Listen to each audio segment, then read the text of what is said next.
नेपाल ने सपने में भी नहीं सोचा होगा कि ऐसी तबाही आएगी जो उसे अंदर तक हिला देगी, क्योंकि बुधवार की सुबह सब कुछ सामान्य था, एक आम सुबह जैसी थी। लेकिन जैसे ही घड़ी में 9:15 बजे ऐसा सैलाब आया जैसे मानो आसमान फट पड़ा हो। अचानक 5-5 मंजिल ऊंची लहरें उठने लगी जो अपने साथ बड़ी बड़ी इमारतों को बहा कर ले गई। इस सैलाबी तूफान में 160 लोगों की जान चली गई है, 700 से ज्यादा लोग लापता हैं और अब नेपाल के सामने सबसे बड़ी लड़ाई इन लापता लोगों की जिंदगी बचाने की है।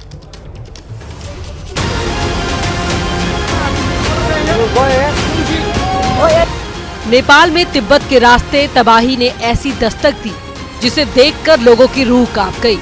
कुदरत के रौद्र रूप के आगे इंसान के बनाए सभी सुरक्षा कवच चंद सेकंड में ध्वस्त हो गए। बड़ी बड़ी इमारतें, भारी भरकम पुल किसी तिनके की तरह बह गए।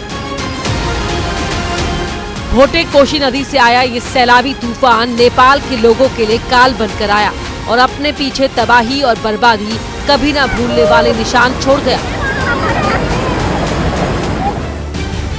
लेकिन इस मुश्किल वक्त में सबसे बड़ी लड़ाई जिंदगी बचाने की है। सैलाब में करीब 700 से ज्यादा लोग लापता हैं, जिनका अभी तक कुछ भी पता नहीं चला है। इनमें 133 भारतीय, अमेरिका के 47, 34 ऑस्ट्रेलिया के, 33 ब्रिटेन के, कनाडा के 24, मलेशिया के 19, 6 साउथ अफ्रीकन और सिंगापुर, न्यूजीलैंड और जापान के 5 नागरिक, जर्मनी के 4, फ्रांस के 3, स्पेन के 2 और यूक्रेन के 7 पर्यटक लापता हैं। करीब 25 देशों के 403 लोग लापता हैं।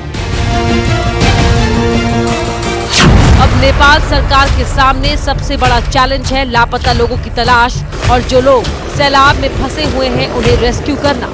कई जगह अभी भी इतना पानी मौजूद है कि वहां जमीन के रास्ते जाना संभव नहीं है, इसीलिए हेलीकॉप्टर की मदद ली जा रही है। 15 हेलीकॉप्टर को भी तैनात किया गया है ताकि दुर्गम इलाकों में फंसे लोगों तक तेजी से पहुंचा जा सके।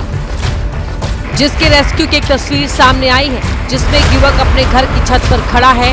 नीचे आसपास का पूरा इलाका सैलाब में घिरा हुआ है। तभी एक हेलीकॉप्टर देवदूत बनकर आता है और युवक को रेस्क्यू कर छत से ले जाता है।